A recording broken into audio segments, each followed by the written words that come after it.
Welcome to Trending in Education. Mike Palmer here.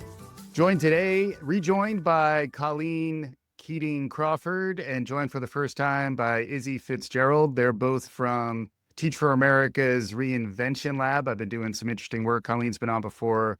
Talked to Mike Yates, been picking up what they're putting down. We'll talk about new research they've been doing into the new absenteeism. We talked about absenteeism and how it's an issue. Our relationship with school has become optional was a big headline in the New York Times last year. We'll get into all that in a little bit, but before we do any of that, we want to welcome I'd like to welcome Colleen and Izzy to the show. Welcome to Trending in Education. Thanks, Mike. Thank you. It's great to have you. And then when folks are on, we always ask them to let our listeners know a little bit about themselves, your professional origin story. Colleen, you probably did it last time, but it's been a while. And we'll include links to the Crossing the Canyon episode in the show notes. But can you catch folks up quickly on who you are and how you got to this point in your career? Yeah, I'm a senior researcher and designer at the Reinvention Lab. I'll share a little bit more about the Reinvention Lab, but as a senior researcher and designer, my work here is really like emergent exploration of what is hot, what is relevant, what is most on the edge, leading edge of reinvention. And often those are things that are like maybe controversial, maybe just things that there's a lot of hand wringing or like we don't really know. To really dive into places that have reach, that are deeply reinventive, and where there's just like timeliness and fresh takes. Maybe a lot of folks talking about it. So that's my work, and then kind of taking those insights and spinning them into early designs and testing and so forth.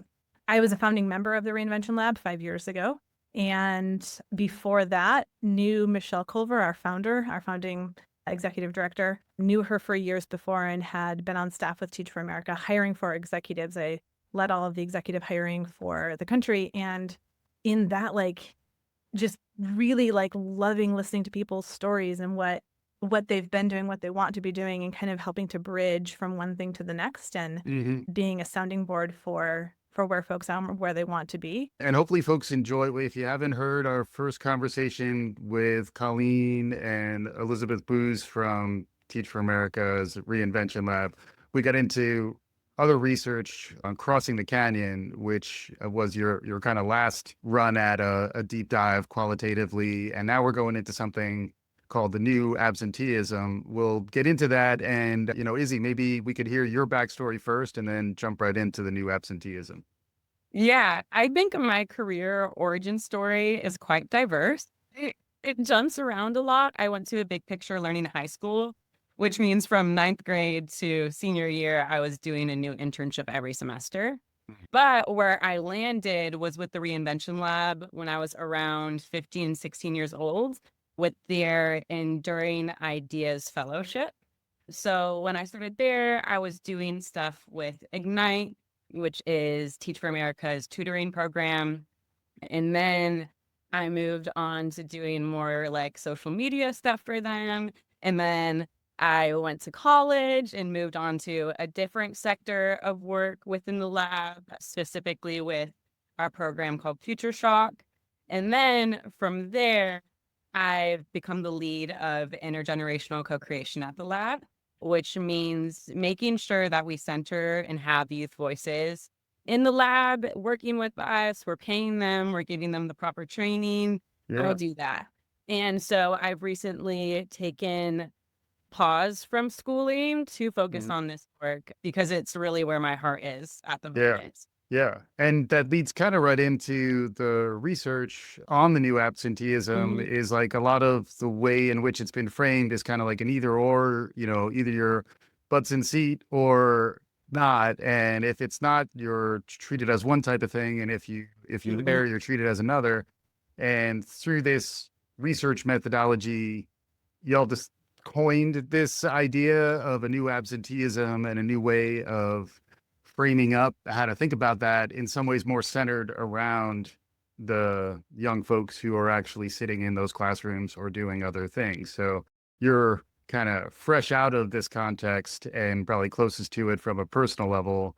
Yeah. And then we'll get into the new absenteeism in a second, but then did you hit off on what Teach for America is, or you want to do a quick note on the Reinvention Lab, Colleen? Yeah. So the Reinvention Lab is the R&D hub, the research and design hub towards the future of learning for Teach for America. But really, as Teach for America is the largest education nonprofit in the country and specifically impacting so many public schools and public charter schools and alumni who are in an array of sectors, have a huge impact in the field of education and other service fields. We really actually have huge ability to be influencing and shifting the broader landscape of education. Mm-hmm. And then we've been, overlapping, I guess, in interest areas and research areas. And that's why it's been great to get folks from the lab on the show. And then this research is relatively fresh, right? This has just come out, maybe starting with you, Colleen, and then, y'all can work together to kind of explain, first pass at what the research is about and what you discovered. But maybe we could go there next. Yeah. So my teammates, Michelle Gia and Gautam Marimuthu, and myself, we originally wanted to, well, actually I should back up. So in the vein of what is the fresh, hottest, most timely, emergent, reinventive things that are in the field? We want it to be fire. Wanted to be fire. So Sunina, our executive director, and myself and some others, this was the chronic absenteeism, really understanding where are young people? We started this in the summer of 2024, last summer. We're now in 2024. We are years removed from COVID, but we still are feeling, are these effects of COVID? Is this something else? What's happening? Mm-hmm. And so we really wanted to understand, what are folks feeling on the ground, both adults who are working in education and young people who are trying to navigate. And just a quick point of clarification too, the numbers went down in COVID and they haven't really come back, right? That's sort of the baseline data is saying, absenteeism was something that was kind of understandable in COVID, but then we haven't returned to pre-COVID numbers. And that trend, it's getting kind of stuck lower now. And that's really what kind of triggered the research. Yeah. Yeah. And really understanding what's really the problem.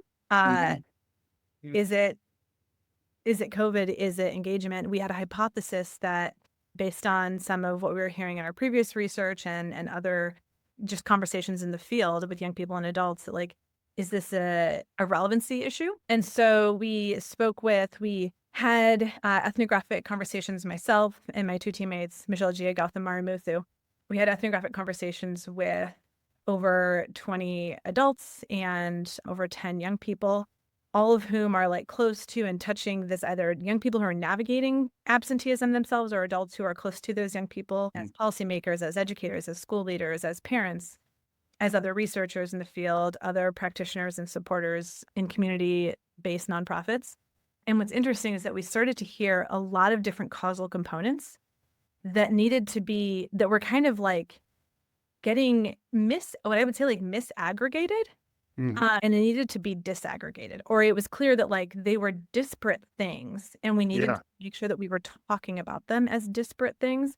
Mm-hmm. I tend to call this the one size fits none problem. You're talking about things as though they're monolithic and there's just one persona, one archetype in there, when in reality there's plenty.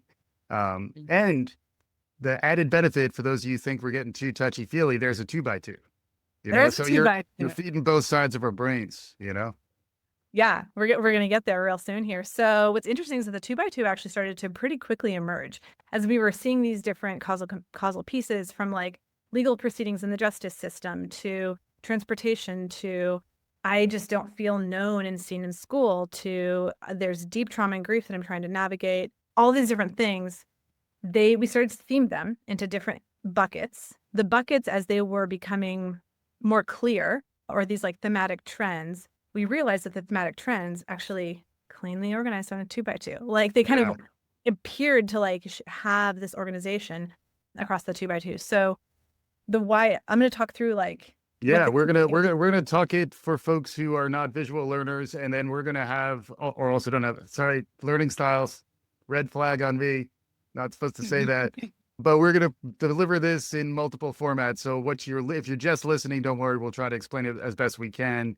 There'll also be links to the report in the show notes. And then on the video side, we should be able to drop some of these graphics in so folks can watch. But, cozy up, a nice glass of wine with this report one evening, and you'll come away with new understanding of maybe an oversimplified view of absenteeism that can really be changed.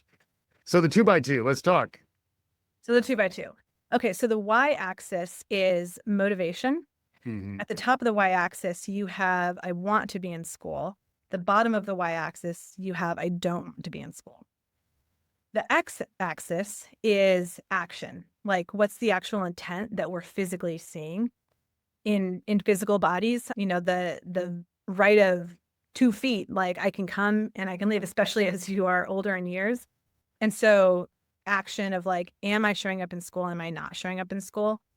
And what's interesting is, so let's start with in the upper right quadrant, we have at the intersection of I want to be in school and I am in school. This is engaged. This is essentially like, for all intents and purposes, this is our control group. This is the I'm doing just fine. Like there's stuff to talk about in that group, but not here in chronic absenteeism. Doing fine. As we move over to the intersection of in the upper left, as we move over to wants to be in school, but not in school, this is what we're calling systemically blocked. This sounds like it's important to be there, but things are happening. Like I have younger siblings and I have to get them off to the bus and their school starts later. And so then I'm like going to be late. So then I just kind of like don't go for the first part of the week anyways, or, you know, it's really rainy and there've been a lot of like hurricane warnings and I'm a walker to school and so it's Right. not safe, or we didn't have money at the end of the month at the laundromat. And so my school uniform was not clean. So I didn't feel comfortable going. Different systemic barriers and blockers. Now, as we move down from that into the lower left at the intersection of not in school and doesn't want to be in school, this is what we're calling real life learners.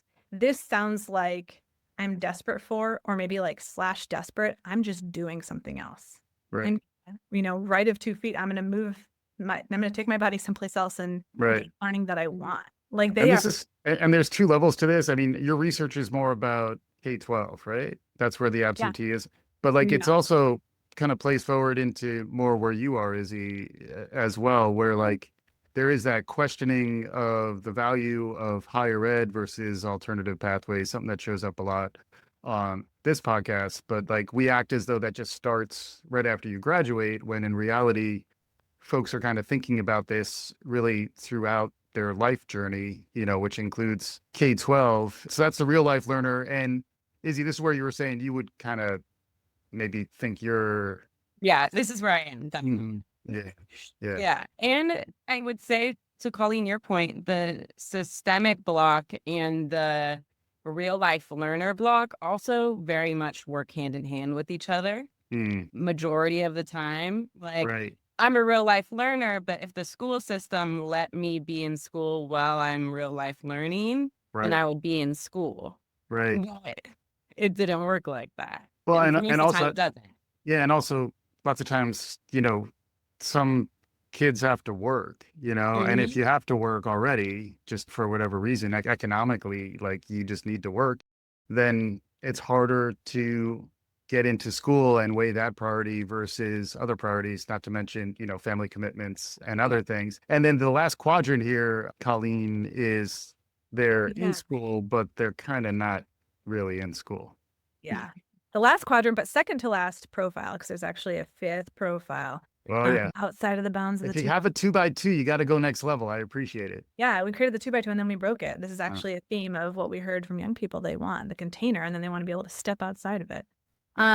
So we stepped outside of the box. So this in the bottom right corner at the intersection of in school but doesn't want to be in school, this is checked out. This sounds like I'm here, but what's the point? Like I'm here because I have to be here. I'm here because my parents put me off. I'm here because I the consequences for my family if I don't come.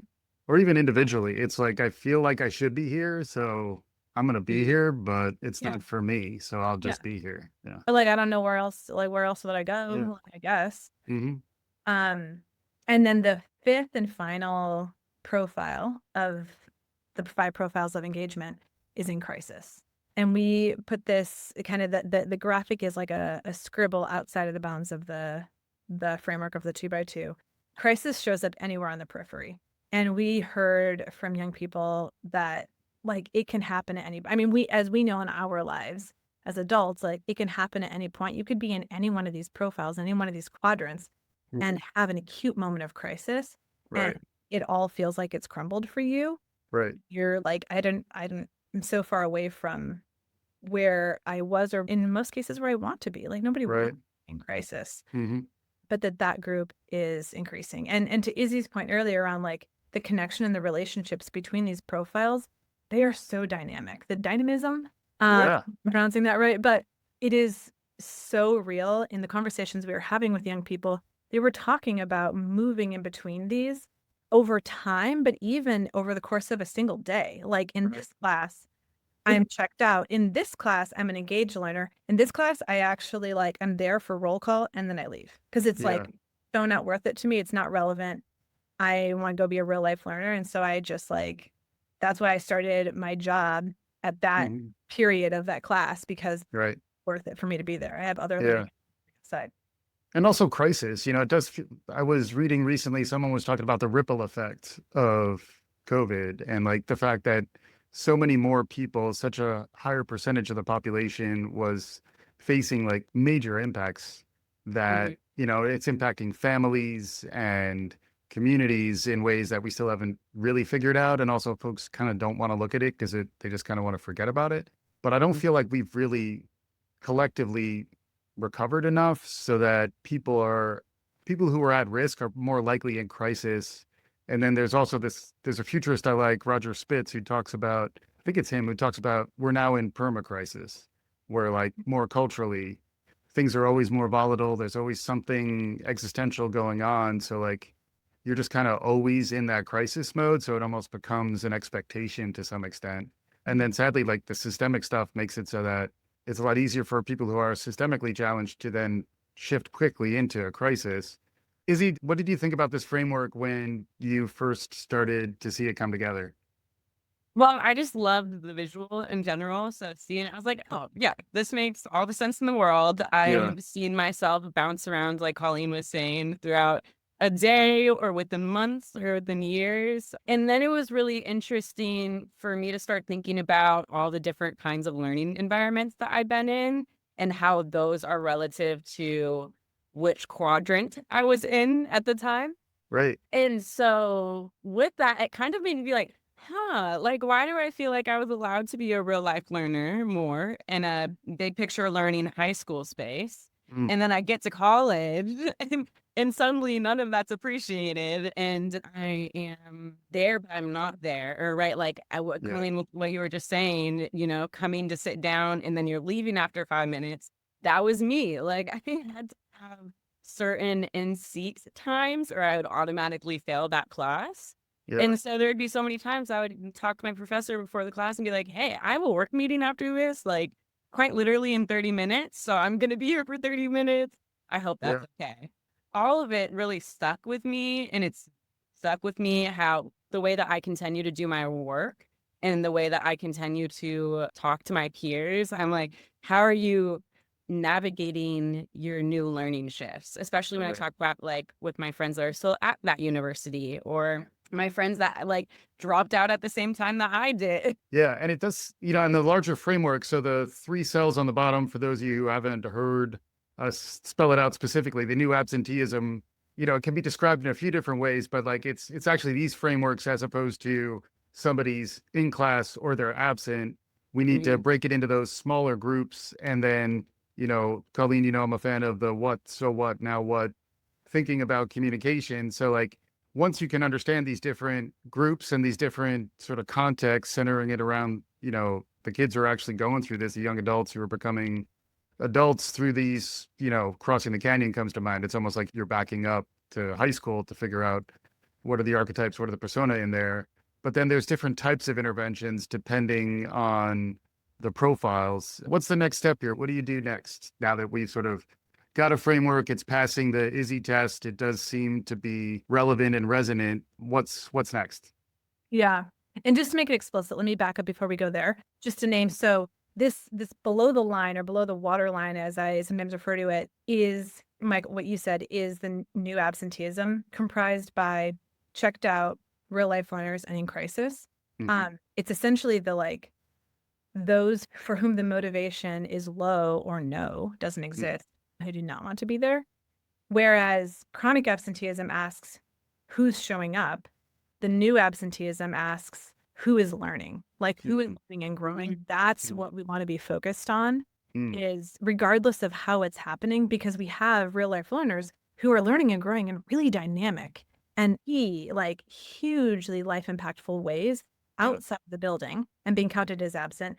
And then we have folks who are being counted as present, who are in the checked out profile, who are not, like, they're actually not learning and growing in the way that you would want or hope. Yeah. And that seems almost like a breakthrough that's happened in a lot of like sort of the HR private sector thinking around the importance of employee engagement. And, you know, it's been interesting when you talk to folks who are thinking about teacher turnover, there's more recognition of, you know, teacher engagement, even administrator engagement. This is almost going one step further to say, what about the students themselves? Are they engaged? And if they're disengaged, how do we connect with them? But then there's also almost a destigmatization that should happen here too, where folks who would have been sort of seen as in a negative cell, you know, like the learning through life, you know, like the real life learner, that's been framed as almost like a negative metric, when in reality, those folks are probably a group that we could learn more from. And then if I read this right, there are different ways in which you're kind of attacking the problem depending on the profile. It's getting back to the one size fits none. Yeah. There's actually different components to it. So there's different ways to think about addressing some of the problems. Let me share. So one of the things that's actually really one of the things that I have found the most interesting in all of this. So after we did the ethnographic conversations with them, we then, with over 90 folks, did design charrettes, design workshops, essentially asking like, okay, without even sharing the context of like the new absenteeism and the insights of what we're finding, we're just like, okay, what is learning that you would show up for, that you're like, what I want to do? Or and just the buzzword bingo there is charrettes too, right? Because like when people say that, it's always like, ooh, that sounds interesting. Yeah, it's a workshop. It's like but there's like a format to it. It's structured, and like design thinking is an awakening that's happened out there. And then this is one of the more, you know, your trend spotting in your role and what you do at the Reinvention Lab. Charrettes is kind of is that how you pronounce it? Charrettes? Yeah, charrette. And it's a lovely term from like, I love actually using its real name because it comes originally from architecture, and my background is architecture and design. And so it's like that degree. No, it's purposeful in all the ways. I get to design at the intersection of both of my degrees of teaching and of design. So anyways, in those workshops, in those design charrettes, we gave persona profiles to young people, less young people, adults, that represented checked out and real life learners, essentially like what those two profiles kind of like how they might show up in different personas. Yeah. And we asked them to like read through all of these different ones and then pick the one that most speaks to you, that like resonates with you, that maybe you identify with, or that like someone you're really close to, you're like, this sounds like a person that I love and deeply care about. What's fascinating is that all of these young people and adults are people who, well, all the young people are people who are in the school context. They're not like, I was not talking to them in a space. I was talking to them in spaces outside of school context, but they all identify as people who are showing up in school, even if they sometimes aren't coming.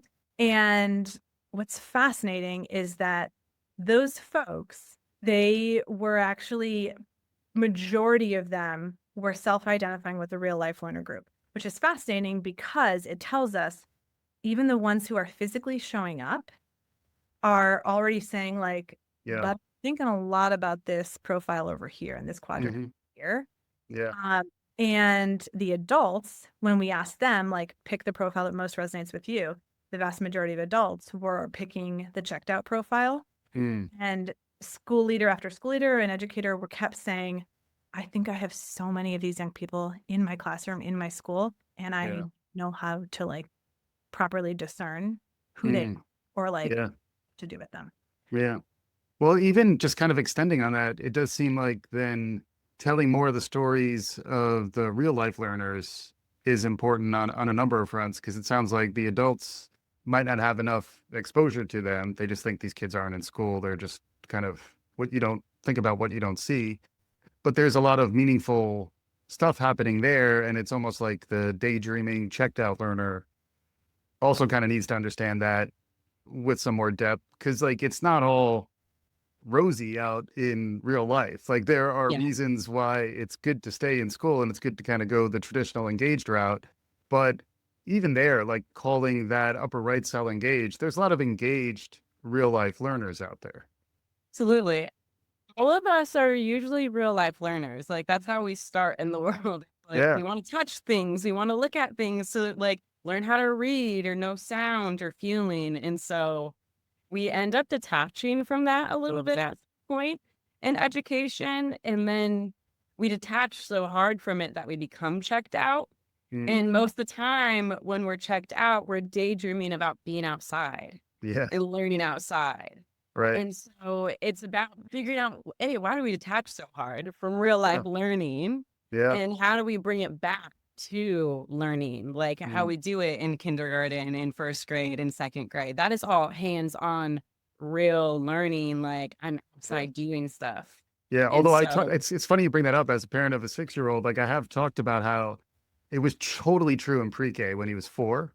But then before you know it, like he's first grade and it's like your homework, you got to get on that track. And like, and it's all like, well intended around like the importance of 3rd grade literacy, but it's almost like at a loss of like what's really magical. Cause if you think about in the best case, some of those young learners they're just curiosity machines and like take them into new environments and expose them to what else is out there. And then Colleen, maybe we could talk a little more about, the so what part about this, like what kind of work is this triggering in terms of a next phase? And if the framework's resonating with them and they want to learn more, do more, maybe we could talk a little more about that. Okay, so I think first and foremost, the most important thing is for like young people who are in this K-12, outside of K-12, 13, 15 grade, right? Like in your 20s. Right. Yeah, it's like K through 20 now, right? Is what people say. I've heard that. Or I read K that. through mid 20s. Like I think it is so critically important to self-identify, like, where am I in this and at what points?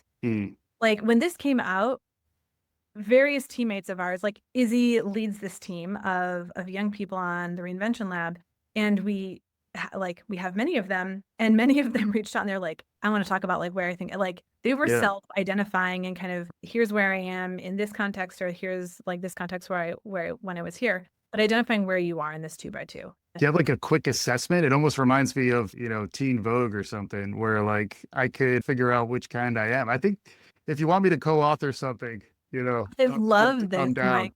Yeah. I'm gonna take up in this offer. We actually created a personality style quiz like this for cross and for people to be able to identify. Well, it reminds me even in work, like, everybody loves a good Myers-Briggs, and then Strengths Finder is the other one that, we got into that for a phase. But it's it's nice when you have a framework and then you think about how you fit into it. But then I also like in that your previous point where like we all contain multitudes and it's very contextual, where over the course of your life, you're probably going to move around these segments. And hopefully we can normalize it by talking about it too. That's what I mean. Like, it's almost like the storytelling element as one takeaway where like, the response to one size fits none is talk about the variability of life and, why it's important. And then there are places where people need help. And, if we're trying to address some of the underlying problems, the people who aren't learning, what might be a direction to take? What are some thoughts in terms of beyond awareness? Yeah. How do we kind of help folks who are struggling out there? So outside of identifying yourself, if you're a young person, or as a parent or educators, like identifying the young people who you love and are supporting, like where they are. So I think for teachers, school leaders, administrators, even like giving youth more agency in this, honestly, the workshops were like, I mean, young people, this was with middle schoolers, high schoolers, undergrad who have like, freshman year of undergrad who were like, this is so fresh for me. I'm still getting over the like trauma of what that was like in that period class or whatnot. Engaging them in advisory boards on like, what is learning that you love? When we ask them these questions. I mean, this is questions that Izzy is consistently like in our team and work, like we're consistently asking this and Yeah. engaging with an array of folks across the spectrum of K through 12. What's interesting is that six design implications came out of their prototypes. Like they were all building prototypes of learning that they love. And we did different reps and rounds kind of that's hence the charrette style. But 6 things. 1, holistic integration, like not just thinking about my learning as compartmentalized pieces, but like holistic. Yeah. Relational foundation, relationships are key. Like I want to consistently be in relationship with people and building these relationships. This is how I'm learning about myself, is when I'm, learning about you and then reflecting on like, oh, is that true for me? No, that's really not true for me. Whatever. Yeah. This container context paradox, which I know, Mike, we spoke about, like, Yeah. I want a container to like have an idea, a framework, a schema, whatever. But then I totally want the freedom to like step outside, or the expectation that like, yeah, break that container. Like, Right. get beyond it. That's the one where I had to shout out my wife, Robin Naughton, who last year, one of her trends she brought to March Madness was container collapse, which is slightly different, which is more that, we're not thinking about the holes because things are broken down to their component parts and they're a lot smaller nowadays. But that also might be why there's more desire for frameworks like that, so that you kind of can have a little bit of structure, even though you're going to want to step outside of it. It's almost a nod to some of the sophistication of the rising generations too, where like I think it's easy to kind of discount them when then at the same time, there's almost like a meta awareness that comes with coming of age in this universe we're living in. Yeah. I love that you just said that, because that's what I say all the time. I'm like, please, we have value to add. I promise we do. Which even makes me think about what you're saying, Colleen, and these things that you could do. A part of that relational shift can be a part of that structure building together. Like you should be rebuilding the structure with that young person that you're thinking about. It shouldn't be like, oh, I'm rebuilding it for them. Yeah, but you're going to have to do 5 iterations versus the first time you got it down because they were right by your side. So. Well, and it reminds me of something that's been coming up too. Like I had a Horatio Sanchez, who's a applied neuroscience guy, on the show recently, and he was talking about like brain adaptations in humans recently have shown like declines in empathy and focus. And to me, that's why like telling these stories and, kind of exposing folks to more complexity and, variation is ultimately good, because that helps us develop our kind of empathy muscles. And the same thing is true, I think, around, intergenerational engagement, and just engaging with difference, which, unfortunately we have to like talk more about because it's being questioned as a foundational value. But it is something that, it's beneficial to organizations and to like decision making and to kind of engaging, in this case, rising generations, to kind of have them empowered and with a seat at the table. The last 2 and their design implications of the prototypes they built. 5th one was balance of individual and collective, like doing this individually, but also like the impact of the collective learning. And then emotional depth as essential. Yeah. Do not disassociate me from my own emotions. Like learning is emotional work. Yeah. And the honoring of that. So I would say like teachers, educators, to what Izzy's saying, like collaborate with young people to like recreate and ask them like, what is the learning that they want? Doing prototypes in your own learning contexts and spaces and classrooms to give them the power and the keys to like reimagine this. By and large, what we were hearing from young people who are in the checked out group was like, I want meaningful personal growth. Like, help me find my passion, my purpose, because like I'm here, but like I'm not finding my passion, my purpose in this period. Like, what are we talking about?